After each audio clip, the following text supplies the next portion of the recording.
Are you ready? Let's go!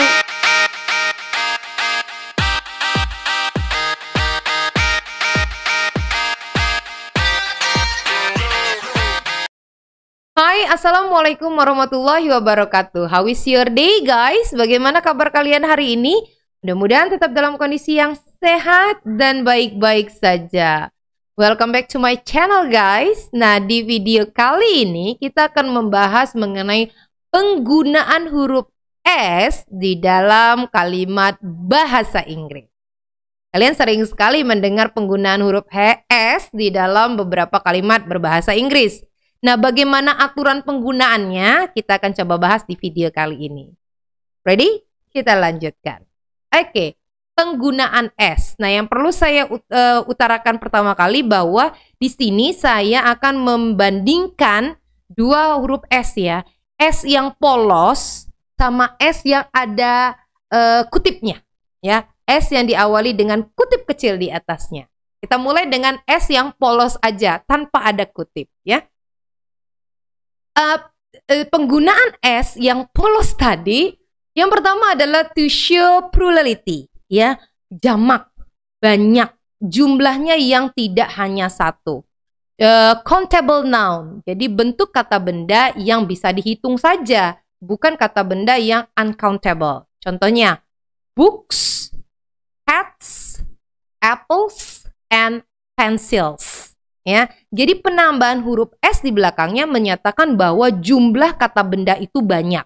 Bukunya banyak, apple-nya banyak, dan pensilnya juga banyak. Nah, contoh kalimatnya seperti ini, guys. There are 25 students in my class. Jadi ditambahkan huruf S di akhir kata bendanya, yaitu students. Oke? Atau kalimat yang kedua. I would like 3 tickets, please. Ya, jadi menyatakan bahwa yang saya mau adalah jumlah tiket yang tidak satu, lebih dari satu. Maka ditambahkan huruf S di akhir kata benda. Nah, berikutnya to show generality, ya, untuk menyatakan semua secara umum. Ya, contohnya yaitu penggunaan all, ya, seperti all cars, all books, and all computers. Nah, di sini juga walaupun dia menyatakan ke kondisi secara umum, kata benda secara umum, namun tetap bendanya tidak satu. Ya, bendanya tidak satu. Bendanya jumlahnya cukup banyak. Seperti all cars. Berarti mobil-mobil yang ada selama ini. Banyak jumlah mobilnya, ya. Contoh kalimatnya. He thinks that all schools are the same. Dia berpikir bahwa semua sekolah itu sama. Nah, semua sekolah itu berarti tidak hanya satu sekolah yang dia bandingkan. Atau yang kedua, dogs are loyal to their owners. Kebanyakan dari anjing memang loyal kepada ownernya, ya. Good. Berikutnya, for subject verbs agreement. Oke. Nah, ini biasanya digunakan dalam tenses present tense. Tapi ingat, tidak semua kata kerja di present tense yang boleh ditambahkan dengan huruf S. Ada di situ keterangannya. Add S at the end of the verb or verb that has the subject he, she, it only. Ada kata-kata only. Jadi hanya untuk kata kerja yang diawali dengan subjek she, he, atau saja.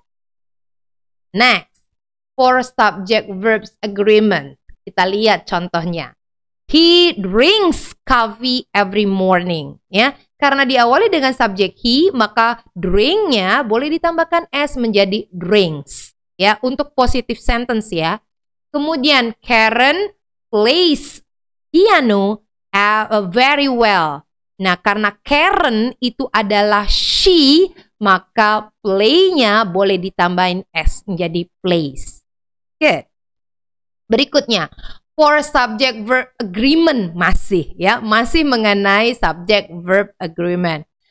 Also add an S at the end of the verb in present tense if the subject is this or that.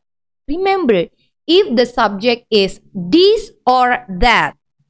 Or, ada yang kedua nih, if the subject start with this or that. Starts with this or that. Atau apabila subjeknya diawali dengan this or that. You get it? Kita lihat contoh kalimatnya ya. This means that she will not come home soon. This means ya. Di belakang mean itu boleh ditambahkan s. Kenapa? Karena diawali dengan kata this. Yang berikutnya, that man looks ya like Brad Pitt. Looks like Brad Pitt. Kayak Brad Pitt ya.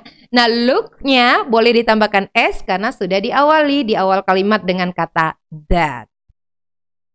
Ya, nah ini juga ada lagi ya. Yang berikutnya adalah penggunaan s itu untuk possessive pronouns. Kata ganti kepemilikan.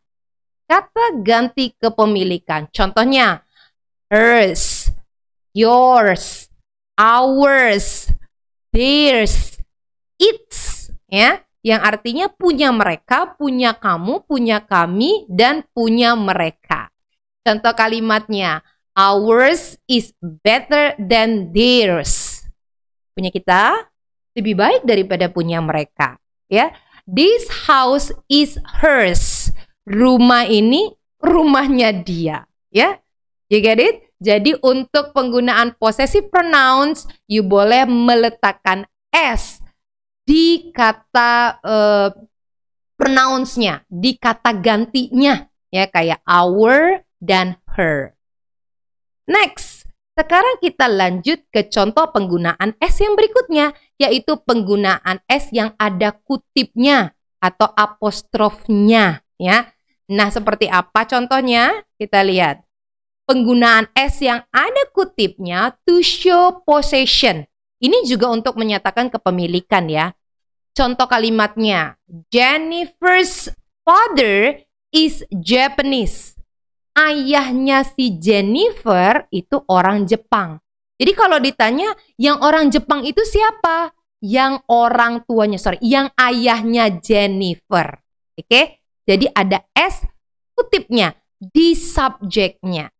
Kemudian, I accidentally broke my brother's computer. My brother's computer.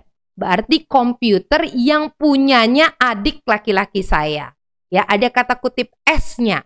Ya, benda yang mana? Benda yang punya adik saya. Nah, berikutnya, to abbreviate is and has. Jadi untuk menyingkat bentuk auxiliary verb. Ingat, mempersingkat auxiliary verb. Yaitu contohnya auxiliary verb yang is atau has. Contoh kalimatnya seperti ini guys. It is good. Kalau disingkat menjadi it's good. Oke? Kutip s di situ menyatakan bahwa itu merupakan kepanjangan dari it is. You get it? Atau contoh di bawahnya. There's a cat sleeping on my desk. There's itu adalah bentuk kepanjangan dari there is. Ya. Jadi untuk menyingkat auxiliary is, kita boleh menggunakan kutip s. Nah, berikutnya. Untuk mempersingkat auxiliary has dalam bentuk present perfect.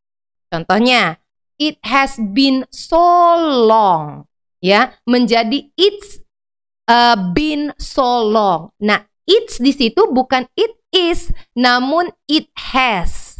Ya, kalian harus perhatikan karena bentuk perfect itu selalu akan diikuti dengan auxiliary dan kata kerja ketiga. Nah, kata kerja ketiganya di sini adalah been, ya.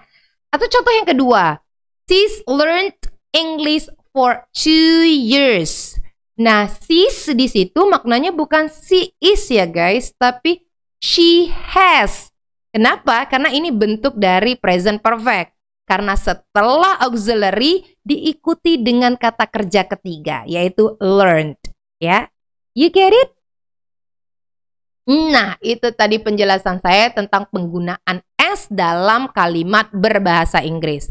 Perhatikan baik-baik bahwa S-nya ada dua tipe, yang polos dan yang menggunakan kutip. Ya, nah kalau kalian merasa masih belum tune dengan penjelasan saya tadi, boleh diulang kembali dari awal. Nah karena itu guys, jangan lupa untuk like, share, dan juga subscribe di channel, lonceng notifikasi tentunya, karena kalian akan mendapatkan terus pelajaran-pelajaran terupdate dari saya dan belajar bareng tentunya. Oke, thank you, see you, wassalamualaikum warahmatullahi wabarakatuh.